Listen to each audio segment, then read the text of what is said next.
अस्सलाम वालेकुम students, welcome to our channel study 910 with Asif and Saima. जी स्टूडेंट्स, आते हैं अपने नेक्स्ट टॉपिक की तरफ। Important reaction of alkanes. Alkanes जो है दूसरे एलिमेंट्स या दूसरे कंपाउंड के साथ कैसे रिएक्ट करते हैं। अल्केन्स के बारे में हमने पढ़ा था कि alkane show the little affinity, they are called the paraffin. Paraffin का मतलब होता है लिटिल एफिनिटी। अब लिटिल एफिनिटी से मुराद होगा कि they are less reactive to any other compound, और इसकी रीजन भी हमने बताई थी कि अल्केन में they are saturated hydrocarbon, four valencies of carbon are fully satisfied, so these are the less reactive to any other compound.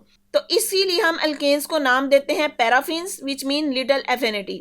लेकिन अब ये इसका ये मतलब नहीं है कि बिल्कुल रिएक्ट नहीं करते, लेकिन रिएक्ट करते भी हैं। जैसे यहाँ पे क्या है, alkane do react with the chlorine and oxygen under a suitable condition. Specific condition दी जाए तो क्लोरीन और ऑक्सीजन के साथ रिएक्ट भी करते हैं।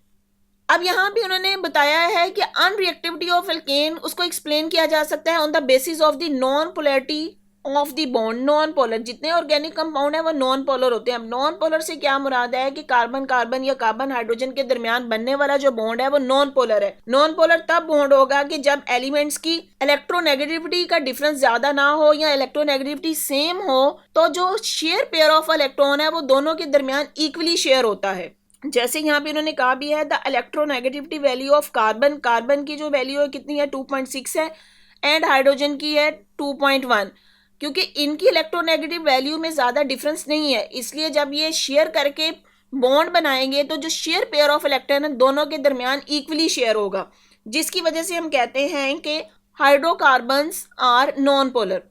एक बात यहाँ पे मैं बताती चलूँ कि जब इलेक्ट्रोनेगेटिविटी का डिफरेंस ज़्यादा हो जाए, 1.7 से ज़्यादा हो, तो बनने वाला बॉन्ड वो आयनिक बॉन्ड होता है। लेकिन अगर वो डिफरेंस 1.7 से कम हो तो वो कोवलेंट बॉन्ड बन रहा होता है। और कोवलेंट बॉन्ड में भी अगर ये जैसे कार्बन और हाइड्रोजन के दरमियान 2.1 और ये 2.6 का डिफरेंस, मतलब बहुत 0.5 का डिफरेंस है, तो बनने वाला बॉन्ड जो है वो नॉन पोलर होगा।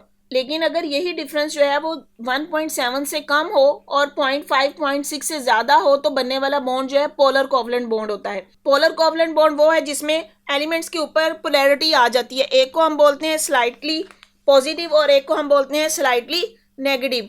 जैसे यहाँ पे अगर एग्जांपल दूं, हमने HCl के केस में पढ़ा था, इनका इलेक्ट्रोनेगेटिविटी का डिफरेंस ज्यादा है, इसलिए यहाँ पे हाइड्रोजन के ऊपर हम कह देंगे ये स्लाइटली पॉजिटिव चार्ज है और क्लोरीन के ऊपर स्लाइटली नेगेटिव चार्ज है, तो ये पोलर कंपाउंड बनेगा।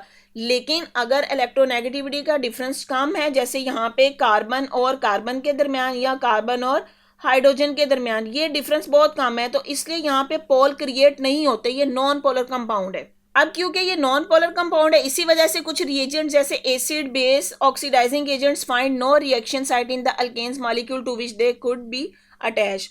तो इसलिए यहाँ पे कोई भी इसका रिएजेंट्स के साथ ज्यादा रिएक्शन नहीं होता। लेकिन हमने कहा कि कुछ एलिमेंट्स के साथ रिएक्ट करते हैं। अब यहाँ पे जैसे पहला रिएक्शन दिया गया है हेलोजिनेशन। हेलोजिनेशन का मतलब होता है हेलोजिन्स, हेलोजिन्स के साथ जब अल्केन अटैच होते हैं कोई रिएक्शन शो करते हैं। यहाँ पे सीरीज ऑफ रिएक्शन दी गई, उसको हम पढ़ते हैं। Alkanes give the substitution reaction. अब सब्स्टिट्यूशन रिएक्शन क्या होता है, जिसमें एक एटम किसी दूसरे एटम की जगह ले लेता है। डेफिनेशन भी दी गई है, the reaction which involve the replacement of hydrogen of alkane by an atom और group of atom like halogen are called the substitution reaction.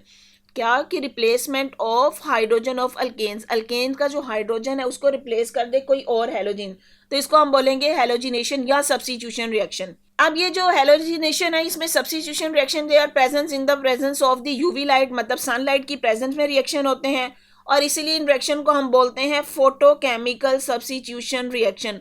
Photochemical, photo का मतलब होता है लाइट, तो फोटोकेमिकल सब्स्टिट्यूशन रिएक्शन ऐसे रिएक्शन जो सनलाइट की present में होते हैं और इसमें अल्केन्स के हाइड्रोजन को रिप्लेस कर देता है कोई भी हेलोजिन। जैसे अब यहाँ पे देखें मीथेन है CH4, इसमें क्लोरीनेशन की क्लोरीन ऐड हुई, तो क्या होगा, इसमें से एक हाइड्रोजन को रिप्लेस कर दिया क्लोरीन ने। यहाँ पे ये देखें, ये मीथेन का स्ट्रक्चर था। अब यहाँ पे ये वाली जो हाइड्रोजन है इसको रिप्लेस कर देगा ये वाला क्लोरीन, तो क्या बन जाएगा हमारे पास मिथाइल क्लोराइड या क्लोरोमीथेन, और बाकी जो है दूसरी क्लोरीन दूसरे हाइड्रोजन के साथ आके अटैच होके HCl बना देगी। इसी तरह इसके और रिएक्शन यहाँ पे दी गई हैं, सीरीज ऑफ रिएक्शन है। जैसे ये मिथाइल क्लोराइड है, यहाँ पे अभी भी इसके पास 3 हाइड्रोजन है, क्लोरीन का तब तक रिएक्शन करना नहीं छोड़ेगी जब तक इन सारे हाइड्रोजन को यहाँ से रिप्लेस ना कर दे। तो नेक्स्ट स्टेप में क्या होगा कि क्लोरीन आके दोबारा इसके साथ रिएक्ट करेगी और इस हाइड्रोजन में से एक हाइड्रोजन को रिलीज कर देगी या रिप्लेस कर देगी। तो यहाँ पे खुद आके अटैच हो जाएगी, तो हमारे पास बनने वाला कंपाउंड बन जाएगा CH2Cl2। अब यहाँ पे इसको ये डाइक्लोरोमीथेन, क्योंकि ये मीथेन से रिएक्शन स्टार्ट हुआ था, अब इसके पास 2 क्लोरीन आके लग गए, इसलिए इसको हम बोलेंगे डाइक्लोरोमीथेन। अगर आप इसका ये स्ट्रक्चर एलैबोरेट करके देखें तो CH3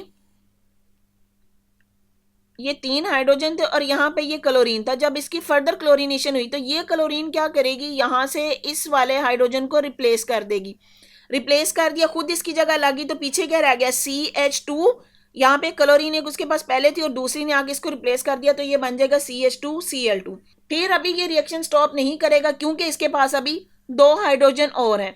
तो अब क्या होगा कि ये क्लोरीन आगे फर्दर रिएक्ट करेगी, इसमें से एक और हाइड्रोजन को रिप्लेस कर देगी। तो क्या बन जाएगा CHCl3। एक हाइड्रोजन निकल गया और उसकी जगह क्लोरीन लग गई। तो पहले जो 2 क्लोरीन थी, जब एक और आ गई तो क्या बन जाएगा 3 क्लोरीन। तो इसलिए इसको नाम देंगे ट्राइक्लोरोमीथेन। 3 क्लोरीन है इसलिए बना ट्राइक्लोरोमीथेन, या इसका दूसरा नाम है क्लोरोफॉर्म। ये वही क्लोरोफॉर्म है जो बेहोश करने के लिए यूज किया जाता है। अच्छा जी, अब यहाँ पे देखें इस कार्बन के पास अभी भी एक हाइड्रोजन है, फर्दर रिएक्शन होगा तो क्लोरीन इस हाइड्रोजन को भी रिप्लेस कर देगी और उसकी जगह खुद ले लेगी। तो यहाँ पे क्या बनेगा CCl4। जब तक हाइड्रोजन रिप्लेस नहीं होगी, हैलोजन उसके साथ रिएक्ट करता जाएगा। जब सारी हाइड्रोजन रिप्लेस होगी तो ये रिएक्शन यहाँ पे स्टॉप हो जाएगा। अब यहाँ पे देखें क्योंकि रिएक्शन मीथेन से स्टार्ट हुआ था, 1 कार्बन है और यहाँ पे 4 क्लोरीन लग गए, तो इससे 4 के लिए हम वर्ड यूज करते हैं टेट्रा। तो टेट्रा क्लोरोमीथेन इसका नाम है, यहाँ इसको बोलेंगे कार्बन टेट्रा क्लोराइड। ये कार्बन और इसके साथ 4 क्लोरीन लगी है, तो इसलिए कार्बन टेट्रा क्लोराइड या टेट्रा क्लोरोमीथेन। अब यहाँ पे देखें ऑर्गेनिक कंपाउंड्स हैं, अब उनके एक ही कंपाउंड को 2 नामों से बुलाया गया है। जिसने ऊपर वाला था उसको ट्राइक्लोरोमीथेन कह दिया या क्लोरोफॉर्म, इसी तरह इसको टेट्रा क्लोरोमीथेन या उसका दूसरा नाम है कार्बन टेट्रा क्लोराइड। तो एक ही कंपाउंड के डिफरेंट नाम भी हैं। Structure formula of the product है शोन बिलो। जैसे CH3Cl, ये इसको एलेबोरेट करके लिखा है CH2Cl2, मतलब कार्बन के साथ 2 हाइड्रोजन और 2 ही क्लोरीन। इसी तरह CHCl3, ये मैं आपको एक्सप्लेन कर चुकी हूँ।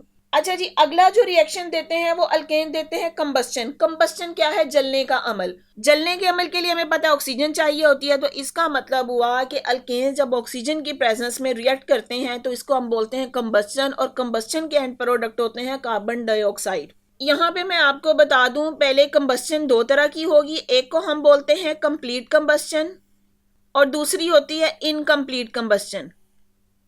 कंप्लीट और इनकम्प्लीट क्या है? अगर तो उसको ऑक्सीजन जो है वाफर मिकदार में मिले, प्लेंटी ऑफ ऑक्सीजन हो, तो तब कंप्लीट कंबस्चन होगी और उसके एंड प्रोडक्ट बनेंगे कार्बन डाइऑक्साइड एंड वाटर, और साथ में एनर्जी तो हमें मिलेगी ही मिलेगी हीट की फॉर्म में। लेकिन अगर ऑक्सीजन की डेफिशिएंसी हो जाए या ऑक्सीजन की मिकदार बहुत कम है, तब इनकम्प्लीट कंबस्चन होती है, और इनकम्प्लीट कंबस्चन के प्रोडक्ट बनते हैं कार्बन मोनोऑक्साइड और साथ में वाटर और हीट। ये जो कार्बन मोनोऑक्साइड है ये ज़्यादा डेंजरस है, इसलिए कहते हैं कंबस्चन का प्रोसेस हो उसमें प्लेंटी ऑफ ऑक्सीजन हो ताकि कंप्लीट कंबस्चन हो जिसमें कार्बन डाइऑक्साइड रिलीज होती है। अब जैसे यहाँ पे रिएक्शन भी दिए गए हैं, मीथेन गैस है, ऑक्सीजन के साथ रिएक्ट करेगी, कार्बन डाइऑक्साइड और वाटर में साथ में हीट मिल रही है, यही कंबस्चन का हीट है। इथेन भी रिएक्ट करेगी ऑक्सीजन के साथ, कार्बन डाइऑक्साइड और वाटर और हीट, और यही हीट है। जैसे मीथेन गैस घरों में जो चूल्हा जलता है उसमें मीथेन नेचुरल गैस है, वो यूज होती है जिसमें से हीट निकलती है, और ये हीट जो है खाना बनाने के काम आती है। जी इंटरेस्टिंग इन्फॉर्मेशन दी गई है। A mixture of the natural gas methane and air may be explored when ignited. This is the main cause of the explosion at home where the gas leakage occurs. अगर घरों में कहीं पे gas leakage हो जाए, वहाँ पे gas को ज़रा सी भी इग्निशन मिले तो एक्सप्लोजन हो जाता है, क्योंकि नेचुरल गैस है, उसकी कंबस्चन होती है एयर की प्रेजेंस में, तो इसलिए अगर कहीं पे गैस का लीकेज हो तो उसको रिकवर किया जाता है, अदरवाइज गैस फैल सकती है, आग लग सकती है। जी मिनी एक्सरसाइज देखें। In the reduction of alkyl halide which zinc and HCl, alkyl halide is being reduced. Which species in this reaction is being oxidized? alkyl halide की रिडक्शन में हम यहाँ पे ऐड करते हैं हाइड्रोजन। अब यहाँ पे इन्होंने कह दिया है कि alkyl halide तो खुद रिड्यूस हो रहा है, तो कौन सी स्पीशी इसमें ऑक्सीडाइज होगी? तो हाइड्रोजन ऐड की है तो इसका मतलब है हाइड्रोजन ही इसमें ऑक्सीडाइज होगी, तो आपका आंसर होना चाहिए हाइड्रोजन विल बी ऑक्सीडाइज। जी नेक्स्ट क्वेश्चन है, during the combustion reaction of ethane which bond are being broken and which are being form. अब कंबस्शन में हमने कहा कि कार्बन डाइऑक्साइड प्रोड्यूस होती है। अब इन्होंने पूछा है कि कंबस्शन में इथेन की अगर हो रही है कंबस्शन, कौन सा बॉन्ड ब्रेक करेगा और कौन सा बनेगा। इथेन के स्ट्रक्चर में देखें, यहाँ पे जो कार्बन कार्बन के साथ अटैच होती है तो ये कार्बन कार्बन का बॉन्ड ब्रेक करता है, और क्योंकि यहाँ पे ऑक्सीजन की प्रेजेंस में हो रही है तो ये ऑक्सीजन ऑक्सीजन बॉन्ड भी ब्रेक करेगा, ये ब्रेक करेंगे। और इसके अलावा यहाँ पे कार्बन का हाइड्रोजन के साथ भी बॉन्ड है, तो ये तीनों बॉन्ड यहाँ पे ब्रेक करते हैं। और बनने वाले फॉर्म क्या है, इसमें कार्बन डाइऑक्साइड बनती है। तो कार्बन डाइऑक्साइड का मतलब है कि कार्बन का ऑक्सीजन के साथ बॉन्ड बनता है। इसके अलावा वाटर बनता है, तो वाटर में हाइड्रोजन एंड ऑक्सीजन का बॉन्ड बनता है। तो ब्रेकेज ऑफ बॉन्ड इसमें कार्बन कार्बन की, ऑक्सीजन ऑक्सीजन की, यहाँ कार्बन हाइड्रोजन ये बॉन्ड ब्रेक करेंगे। जबकि फॉर्म कौन से बनेंगे, इसमें कार्बन डाइऑक्साइड, यहाँ वाटर, तो इसमें CO एंड HO बॉन्ड बनेंगे।